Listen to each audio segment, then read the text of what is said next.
मंगळवारी रात्री देवगिरीवर पार पडलेल्या राष्ट्रवादीच्या बैठकीत धनंजय मुंडे यांनी राष्ट्रवादी आमदारांसमोर आपली भूमिका मांडली।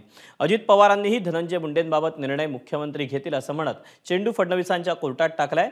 मुंडे यांच्याबाबतची कागदपत्र फडणवीसांकडे दिल्याचं अजितदादांनी बैठकीत स्पष्ट केलं। बैठक आटपून धनंजय मुंडे पहाटे दिल्लीत दाखल झाले। मुख्यमंत्री देवेंद्र फडणवीसही दिल्लीत असल्यानं तिथे या प्रकरणावर काही चर्चा होणार का हा प्रश्न आता उपस्थित होतोय। दरम्यान देवगिरीवरच्या राष्ट्रवादीच्या बैठकीत काय घडलं आपण जाणून घेऊया। राष्ट्रवादी आमदारांसमोर धनंजय मुंडेंनी आपली भूमिका मांडली। पक्ष आणि अजितदादांनी आदेश दिला तर लगेच राजीनामा देईन असं त्यांनी म्हटलं। तेच ठरवतील माझ्याविषयी काय करायचं। वैयक्तिक काही जण राग ठेवत आरोप करत असल्याचा मुंडेंनी बैठकीत खुलासा केला। दमन या भेटीविषयी माहिती अजित पवारांनी सर्व पार्टी आमदारांना दिली।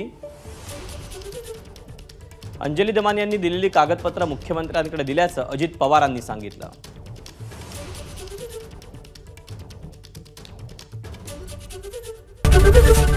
एबीपी माझा, उघडा डोळे बघा नीट।